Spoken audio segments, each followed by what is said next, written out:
Ang isa sanang pangkaraniwang flight ay naging nakalulungkot na pangyayari na talaga namang gumimbal hindi lang sa India kundi sa buong mundo dahil sa pagbagsak ng Air India 171 nito lamang June 12, 2025 sa isang gusali ng medical college pagkalipas lang ng ilang sandali matapos ang pag-take off nito. Ang flight ay pinamumunuan ni Captain Sumit Sabharwal, may edad na 55 taon at may 8,200 hours flying experience at plano na sanang magretiro. Kasama niya si First Officer Clive Kunder, 32 taong gulang at may 1,100 hours flying experience. Lumipad ang Flight 171 mula sa runway 23 ng Ahmedabad Airport.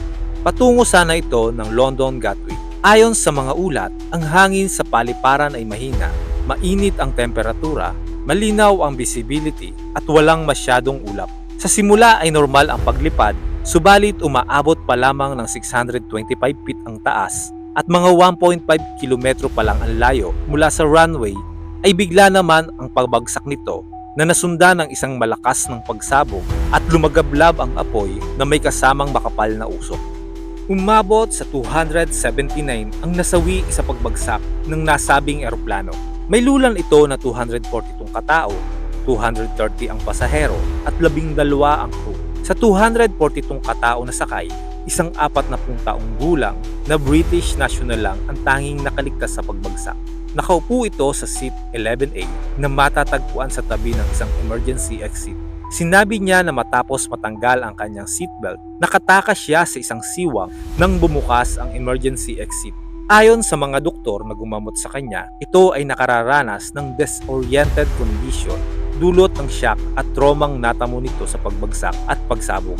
Marami din itong mga paso sa kanyang kaliwang kamay at ibang bahagi ng katawan, ngunit wala na sa panganib. Ang kanyang kapatid na lalaki na nakaupo sa ibang hanay ay hindi pinalad na nakaligtas. Ang Boeing 787-8 Dreamliner ay nasa 11 taon na at nakarehistro bilang BT-ANB na may serial number na 36279. Ang sasakyang panghimpapawid na ito ay binuo sa Boeing Everett Factory at may kasamang mga section ng fuselage na ginawa sa Boeing facility sa Charleston at dinala ito sa Air India noong 2014. Sinasabi na sa loob ng maraming taon itong serbisyo sa mundo, ang Boeing 787 Dreamliner ay hindi kailanman nasangkot sa isang crash o sa isang nakamamatay na aksidente. Ang pabagsak na ito ay ang unang deadliest accident na kinasangkutan ng Boeing 787 Dreamliner. Pagkatapos ng aksidente, agad na sinuspinde ang lahat ng operasyon ng paglipad sa paliparan bago ipinagpatuloy ng sumunod na araw sa limitadong kapasidad. Ang Directorate General of Civil Aviation ay nag-utos ng karagdagang pre-departure technical inspection para sa Boeing 787 fleet ng airline simula noong June 15. Inutusan din ng DGCA ang Air India na magsagawa ng karagdagang maintenance, inspection sa fuel parameter monitoring at mga nauugnay na system, cabin air compressor, electronic engine control system test, engine fuel-driven actuator operational test at oil system checks para sa Boeing 787-8 at 787-9. Ang pagbagsak ay kasalukuyang sumasailalim sa investigasyon ng Aircraft Accident Investigation Bureau ng India.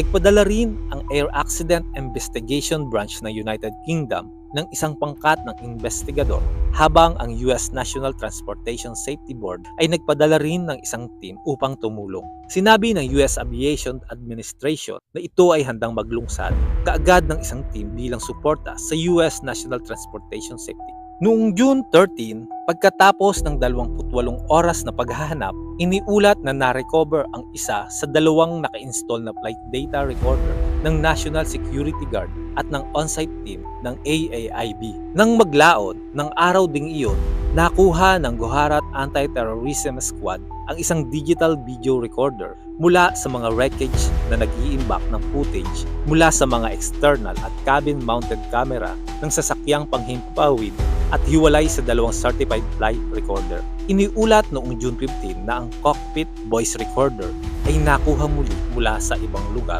ng pinagbagsakan. Habang hindi pa naglalabas ng resulta at opisyal na pahayag ang mga otoridad, hindi maiiwasan ang mga espekulasyon sa mga posibleng nangyari sa naging dahilan ng pagbagsak. Ilan nga sa mga tinitingnang teorya ay ang loss of power. Kung pagkawala ng kuryente sa makina ng eroplano ay maaaring magmula sa iba't ibang issue at problema. Sinasabing ang captain ay nakapagsabi pa ng isang mayday call pagkalipas ng 36 na segundo pag-take off nito at nag-uulat ng pagkawala ng kuryente at thrust ilang sandali pagkatapos ng paglipad. Ilan nga sa mga posibleng dahilan ng loss of power ay ang fuel system issues. Andyan ang fuel contamination, fuel starvation, airflow problem, ignition system problem, mechanical failures, external factors tulad ng bird strikes, weather condition, at control issues. Isa din sa katunayan ng loss of power ay ang pag-deploy ng RAT o Ram Air Turbine. Ang layunin ng Ram Air Turbine ay magbigay ng electrical at hydraulic pressure